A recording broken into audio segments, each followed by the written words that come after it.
Top of the morning to all you beautiful people. It's Friday, January 31st. We've had a pretty good week of NBA hoops. All-star reserves were announced. Some great matchups this week. And we have to start off with some Golden State Glaze. The Warriors were hosting the Thunder. And going into this game, I was thinking, the Warriors, I mean, they rested Steph Curry the night before. They could have a chance in this game. It's at home. But the other half of me was thinking this might be a rout. It might be over in the third quarter. The Warriors have lost a couple games this season by 40, 50 points, it feels like. So I was optimistic, but I think a little bit irrationally so. But I had marked this game down to watch. I was really excited about it. I could only catch the start and the end because I actually got called to be a sub in a rec basketball game. But I saw that the Warriors were starting this guy Post. I can't believe I didn't even do my research to get his first name. Who had I've seen him play a little bit, and he's not bad. But I was thinking, oh man, like if they're starting him, then it might actually go it might end up being a rout. But I was sadly or very happily mistaken. I came back from my game. There was still a quarter left to go. They were in the third quarter when I came back, and it was a tie game. It was like 81-80, and I was super excited about that. And I was thinking, come on, like, can the Warriors pull out a clutch game at home? And these guys made me so proud. Uh, at the end of the game, I was just thinking, how are the Warriors going to generate offense?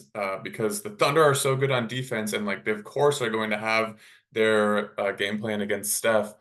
And the other Warriors stepped up. We had Kyle Anderson made a tough step back jumper at the end of the shot clock in one of the possessions down the stretch. Andrew Wiggins made a three-pointer that was huge. Brandon Pajemski also step back long two-pointer that went in, and Steph even with the attention on him, he made two, I think maybe three, like deep clutch three-pointers that really put the Warriors over the top. And there's one play that really stood out to me that I'll get to, but um, I have to call out Kevon Looney because number one, I mean he had his highest scoring game in his career in his 10th season, by the way, and he was offensive rebounding super well. And I think one of those even led to a Curry three. He was making his free throws, which was huge. And then all the while on defense, he's contesting at the rim and blocking shots. I mean, he was the unsung hero in this game for sure. I will say the Thunder, haven't even said this yet. Shea Gilgeous-Alexander had 52 points. And if you would have told me he had 52 against the Warriors, I would have thought that's a clear loss for the Warriors. But it wasn't the case. He had 52. He was cooking. And I think the Warriors got a bit lucky as well because the Thunder were not making their shots towards the end. Aaron Wiggins had an open three that he missed. Isaiah Joe missed a three. Jalen Williams also missed a three, and the only person who was really making stuff was Shea, and those were usually like below the 3-point line. So the Warriors could live with that, and they could trade those buckets 2 for 2 or 2 for 3. So a little bit of poor shooting on the Thunder's part and some super good execution on the Warriors end. I was really happy with them. And the play that came to mind, or that I wanted to call out, was Dennis Schroeder, who also was just being, I mean, I love this guy, just a pest on defense, and like he will go after people on offense and has he has a short-term memory as good shooters do. So he drives into the lane. He's on the right side of the basket, draws all the attention. Isaiah Hartenstein is facing him under the rim, and he just drops it between Isaiah and Dennis Schroeder's defender to a streaking Gary Payton from the baseline, just up left hand, boom, right on Isaiah Hartenstein. And it was like you could see the Warriors bench in the frame. They were just going crazy. And that was really the play that did it. It was not only like, holy shit, what a play. Isaiah Hartenstein just got dunked on. We're gonna beat the Thunder at home, and it was just all-time vibes. Super happy for this team, and it makes me think these guys, their ceiling is as high as anyone. They can beat anybody on a given night. And and people are talking a lot about the Warriors making a move. I really like that they have a lot of depth and some different players that they can throw at other teams. If you sacrifice a bit of that depth for a Zach LaVine or a Jimmy Butler, I'm not sure that Zach LaVine, I mean, is he really that much different than Andrew Wiggins? I don't know.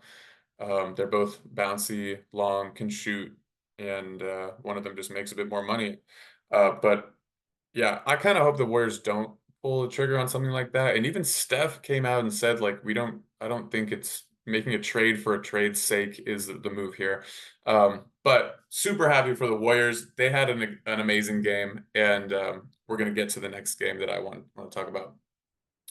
So last night, the Rockets played the Memphis Grizzlies in Memphis, and this was a game where I hadn't watched either team all year, but they're in the top three of the Western standings. And I was just thinking, how the heck are the Memphis Grizzlies like up here? And I knew the Rockets. I've been hearing all the buzz about the Rockets. And I knew that Amen Thompson had been coming on. And Şengün was just named an All-Star. So I was like, okay, this is a game that I want to watch.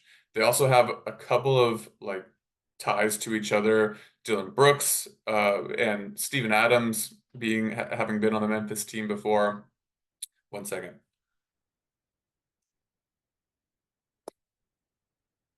So I was really excited to watch this game and to just see what all the hype was about. The first thing that I saw was Dylan Brooks coming back to Memphis. God, dude, I sometimes I hate him, sometimes I love him, sometimes I think he's over the top, sometimes I think it's exactly what you need. In this game, he was phenomenal in my opinion. He was going at his old boys, mean mugging the crowd like, "Oh, you guys didn't want me under any circumstances? Fine, take these threes in your eye. I'm gonna be diving on the floor, bodying up your guys, making it hard for them. They know what it is. They don't want to get into a scuffle with me either, so I'm gonna be pressing the issue the whole time." He was going crazy, making some tough shots too. I was really impressed with him, and and then Steven Adams also just in their return, I think had a little extra to play for, which was cool. Amen Thompson, I had been hearing all the hype about him, haven't really seen him play.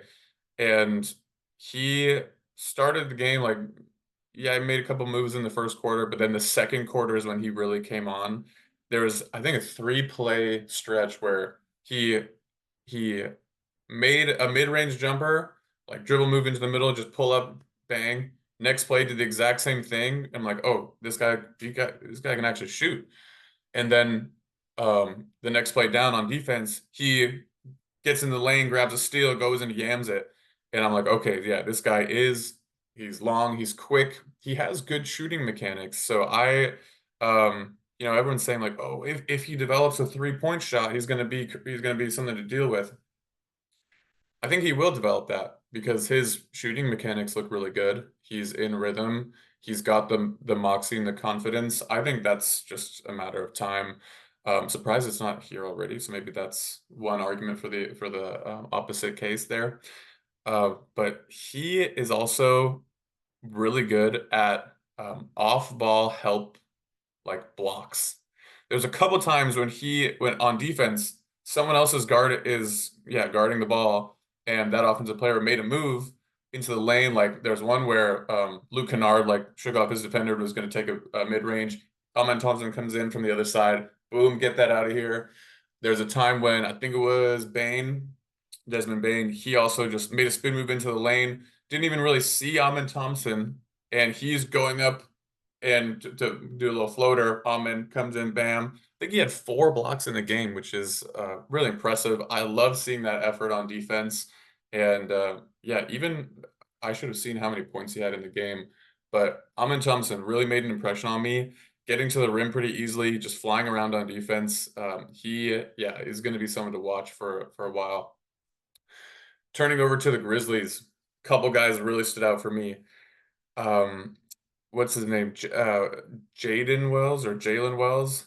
I forget his first name, but he is a rookie and he's playing like he's 4 or 5 years into the league. I was super impressed with him. He started off the game making some really tough shots, like leaning to the side, bank shot, or through traffic and through contact, making shots. And then he immediately gets up and he's just stuck onto Jalen Green like glue. And I was like, oh, this guy, he's a gamer. And he played well the whole time. He can shoot threes as well. And then, yeah, I was thinking, I remember, yeah, the Grizzlies have like a rookie who's really good, Jalen Wells. And then Scottie Pippen came in the game. I was like, oh my God, I forgot they have Scottie Pippen Jr. And he's a really poised player. I liked watching him, really controlled, but also smart and skillful. Assists, running down the lane, making things happen in transition. Loves Scottie Pippen Jr. as well. The one person that really stood out to me, Jaren Jackson Jr. Now we know that he's great on defense. I think he was the Western Conference Player of the Week. Just came off of being the defensive player, some kind of accolade there. And what really stood out to me for him is he can handle the ball. There's times where he catches the ball and outside of the 3-point line, and he's making dribble moves into the middle of the floor and doing like, oh, behind the back or a spin move, and he's dribbling the ball like 4 or 5 times and making plays, getting to the rim. And I thought that's so difficult for somebody who's his size to be able to move that way and be so skilled like that. It was really impressive to me and just jumped off the screen to me. All right. Um, let's see. 3 minutes to go in the third quarter. No, in the fourth quarter. And my thought immediately went to, oh, like the intensity stepped up right in the fourth quarter. And I had two thoughts. Number one, these teams are really, really good. They're really deep. They play super hard and they're really skilled. Like they have shooters all over the place. Like Luke Kennard was playing incredible in this game, and he's I think the NBA's leading 3-point shooter. And Tari Eason on Houston, shout out number 17. He like not only like intimidating and athletic and is will get after it and get in your face. He made a move where he took one dribble between the legs, step back three, like he was Kyrie or something, and he just buried it. And I'm thinking these teams both have shooters all over the place, which leads me to I don't think either of these teams should trade for Jimmy Butler. I don't mess with what you have going on. Um, on the Houston side, they're thinking, or people are saying they need someone who can make a shot or can get their own shot at the end of the court, in crunch time, basically. And I'm watching Jalen Green in this game. He can get a one-on-one shot off whenever he needs to. I mean, Amen Thompson can likely do the same. I mean, he didn't look like he was being stopped by anyone one-on-one. And then, interestingly enough, at the end of the game, Houston had two possessions that they needed buckets, and they opted to go to Fred VanVleet for both of them. So they obviously have confidence in him as well. I bring that all up to say, don't don't mortgage those young guys or like a package deal to go get Jimmy Butler, who I mean, he raises maybe I don't even know if he raises the ceiling. I don't think they should mess with it. He's just gonna become like an I don't want to say cancer, but something like that in the locker room in the future. And like Alperen Şengün didn't even play in this game, and that's someone who can get you a bucket too. Just post him up, and then you got people streaking around.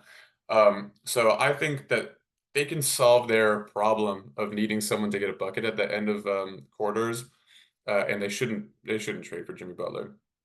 On the other side, Memphis, I haven't even said this. John Morant didn't even play, and they have people who can create and make shots too. Desmond Bane, he doesn't have any fear. He can go get you a bucket. Dump it down to Jaren Jackson Jr. if you need to.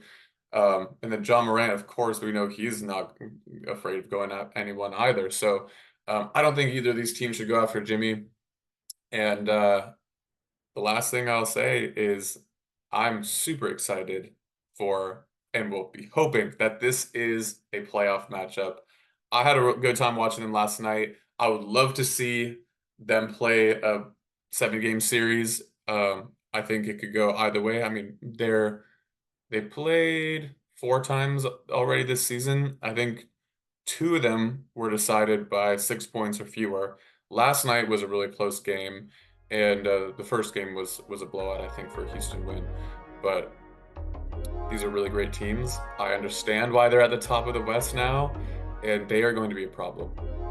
Have a great weekend, everyone.